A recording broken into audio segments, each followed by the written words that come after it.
ជំរាបសួរពុកម៉ែបងប្អូនទាំងអស់គ្នាឥឡូវនេះនៅវត្តកំពង់កំពុងតែរៀបចំពិធីដង្ហែមាឃកម្ពុជាចានេះថ្វាយដល់ព្រះសម្មាសម្ពុទ្ធព្រះអង្គម្ចាស់ក្នុងថ្ងៃមាឃកម្ពុជា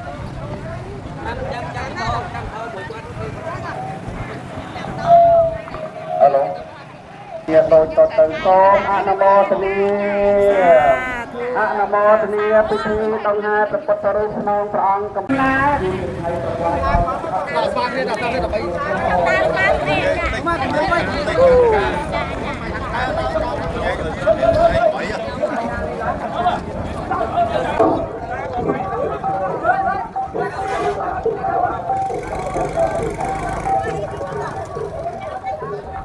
ទៅជាណាបានមកដល់កន្ទឹមនឹងទុ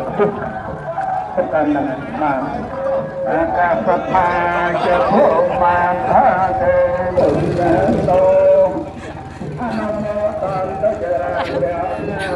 អូឡើងជាយ៉ាងណាតតតាបាទទេវាលាពីមហាអូខ្ញុំដើរលាក់ហូតទេ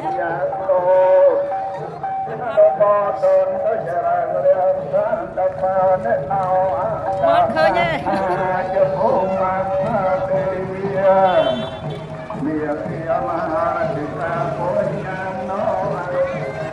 តទៅចររតាអវេយតថៃអនតតពេជកលាយអតិសាយសាតាអវេយោ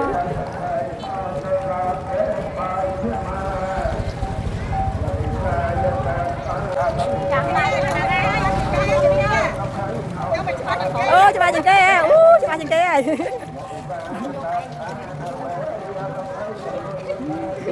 ពួនវេញានឹងចាប់យកខាងណាខ្លះទេស្អាតដូចគ្នាសួស្ដីអូមកចាប់យកខាងណាខ្លះតែពេលនឹងអស់ចឹងនេះសិតតែពេលនេះឡើយចាប់យកខាងណាខ្លះនេះ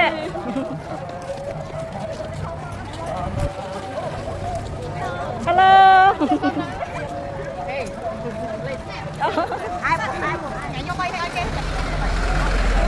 Ôi cho một ai fan ơi fan.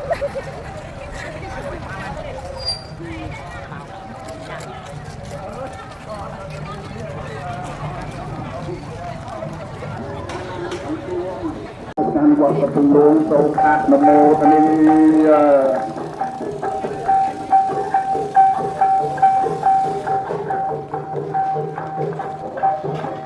tâm tâm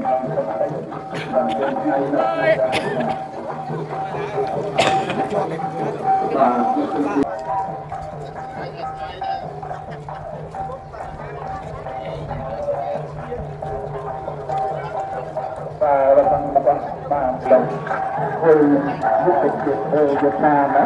và